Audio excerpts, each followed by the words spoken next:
What happens when the most feared predators in the galaxy discover they've been hunting the wrong prey? This is the story of humanity's greatest deception and the terrible price their enemies paid for believing it. The Galaxy Council had been ruling space for thousands of years. It was old and had many traditions that seemed silly, but helped keep everything stable. These customs had grown over time, becoming part of the foundation that held the massive organization together. One of these old customs was giving new member species a special name based on what made them unique. The process was always the same. When a new race joined the council, they would spend months discussing what name would best represent their people. Each name told a story about the species, their history, their values, and their greatest achievements. The Sky Builders became those who reach high because of their incredible tower cities. The Metal Wanderers became those who journey strong because they traveled between stars in great armored fleets. The Mind Speakers became those who think as one because of their telepathic abilities. When humans first joined the Galaxy Council, everyone expected them to take their time choosing a meaningful name. Instead, they surprised everyone by making their decision incredibly quickly. After just a few meetings, the human representative stood up before the entire council and announced their choice. "Call us those who run," he said with confidence. This name confused everyone in the great assembly hall. Sure, humans were built for running with their long legs and good stamina, but why choose such a name? It sounded like cowardice to most species. What kind of people calls themselves runners? What kind of promise was that making to the galaxy?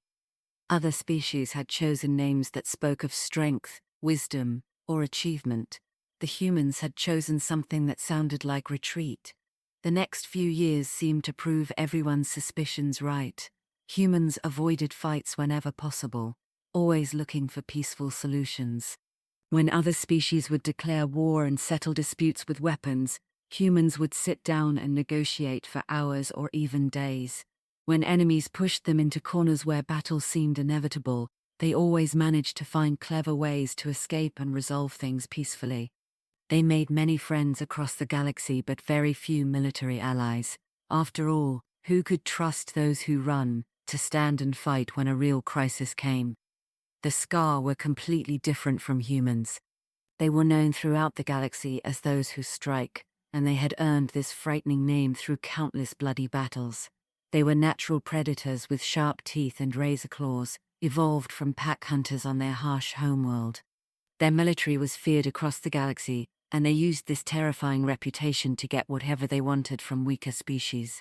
When the Skar wanted something, other races usually just gave it to them, rather than face their wrath. The Skar had been watching the humans and their rich, poorly defended worlds for some time. Human territory was full of beautiful planets with valuable resources, but their military was small and seemed more interested in protecting trade routes than fighting wars. The Skar royal family needed a war to unite their fractured people and remind the entire galaxy of their strength.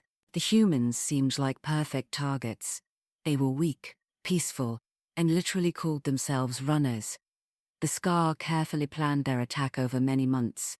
They used old council laws and regulations to trap the humans in something called the single combat rule. This ancient law said that when two member species had a major dispute, they had to fight it out alone with absolutely no help from other council members. The rule was designed to prevent small conflicts from turning into galaxy-wide wars, but the Skar had used this same trick before to destroy weaker species who couldn't defend themselves. Standing before the entire Galaxy Council in the Great Assembly Chamber, the Skar leader performed the ancient ritual. He threw down a formal war declaration at the human diplomat's feet, while hundreds of other species watched in silence. He spoke the old challenge words that had been used for thousands of years, declaring that the humans would face the mighty Skar completely alone. The human diplomat begged them to reconsider this path, saying that this war would change both species forever and bring nothing but suffering. The Skar leader just laughed loudly, showing his sharp predator teeth to the entire assembly. The humans had only a small fleet that was meant for protecting trade ships and chasing pirates away from merchant routes. They had never built a real military because they preferred diplomacy to warfare. The Skar, on the other hand, had been building their military for years and were ready to strike fast and hard. They needed to pick their first target very carefully, to break human spirit quickly and force a surrender.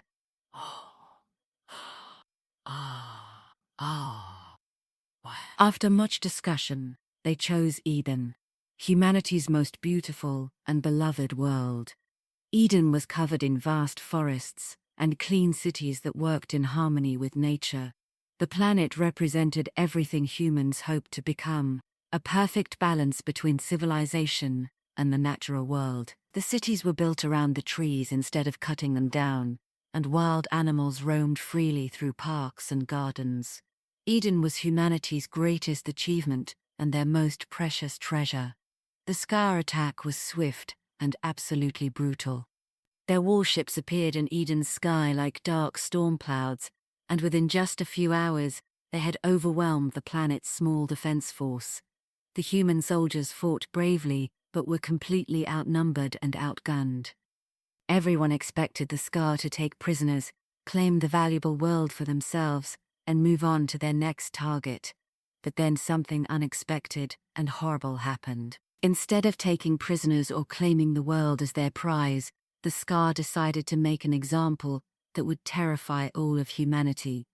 They burned the beautiful cities to ash, poisoned the clean atmosphere with toxic chemicals, and destroyed every living thing on the planet's surface.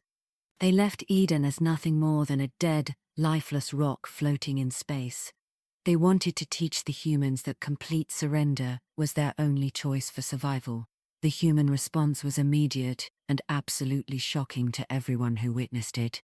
Every human civilian ship in space was suddenly called back to military bases. Trade vessels, mining ships, construction craft, and cargo haulers were all quickly fitted with whatever weapons could be found. Welding tools became deadly guns, mining equipment was turned into powerful bombs, and construction ships became improvised warships. The galaxy had never seen anything like this massive mobilization. But even more surprising was what happened next. Within weeks, real warships began appearing in human space, not converted civilian vessels, but purpose-built military craft that seemed to come from nowhere. These ships were more advanced and deadly than anything the humans had ever built before.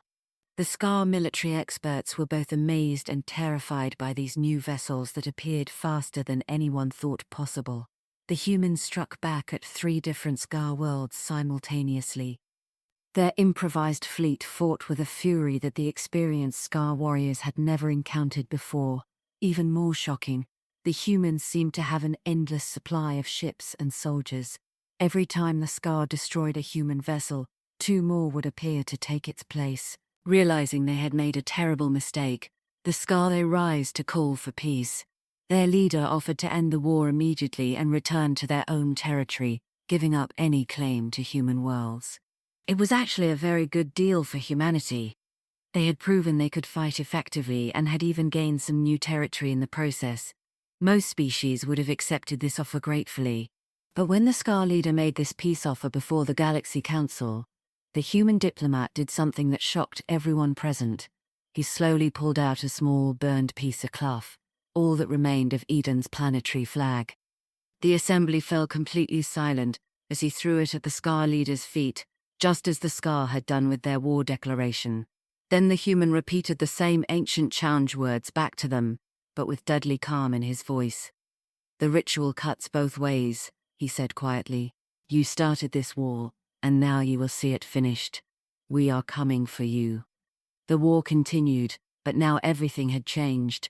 The Skar found themselves losing battle after battle, as human fleets swept through their territory like an unstoppable storm. The Skar tried every military trick and strategy they had learned over centuries of warfare, but nothing worked against the relentless human advance. For every human ship they managed to destroy, 3 more would appear. The humans fought with a cold determination that even the predator Skar had never seen before. Within months, human forces had reached the Skar homeworld itself and captured it after a devastating battle. The proud Skar royal family managed to escape at the last moment, but the humans followed them from system to system with frightening persistence. "Oh, you," We are in this house. Francis describes me as a prominent cur. When the family split up to improve their chances of survival, the humans somehow tracked down each member, with skills that seemed almost supernatural. The final member of the royal family fled to Savage, a primitive world where advanced technology wouldn't work due to strange atmospheric conditions. He thought he would finally be safe there, that no human would risk a dangerous one-way trip to such a hostile place. He was completely wrong. A single human woman landed on Savage with nothing but a knife and her flight suit. Her ship crashed during landing, stranding her permanently on the planet. She looked at the smoking wreckage of her only way home, and turned toward the endless wilderness and began to run. The chase lasted for 3 full years. The Skar prince was built for quick bursts of speed, like all his species, perfect for short hunts, but the human woman ran slowly and steadily, without ever stopping, even to sleep. Every time he rested, she got a little closer. He tried every survival trick he knew, crossing rivers to break his scent trail, doubling back to confuse her, setting cover traps, but nothing worked. She could track him by the smallest signs, and saw through every deception. When she finally caught him, collapsed and exhausted, he almost thanked her for ending his torment. The humans had spent enormous resources to capture just one person, showing the galaxy exactly how far they would go for justice. With the royal family captured, the war finally ended. Everyone wondered what terrible fate the humans would choose for their defeated enemies. Instead, the humans surprised everyone again.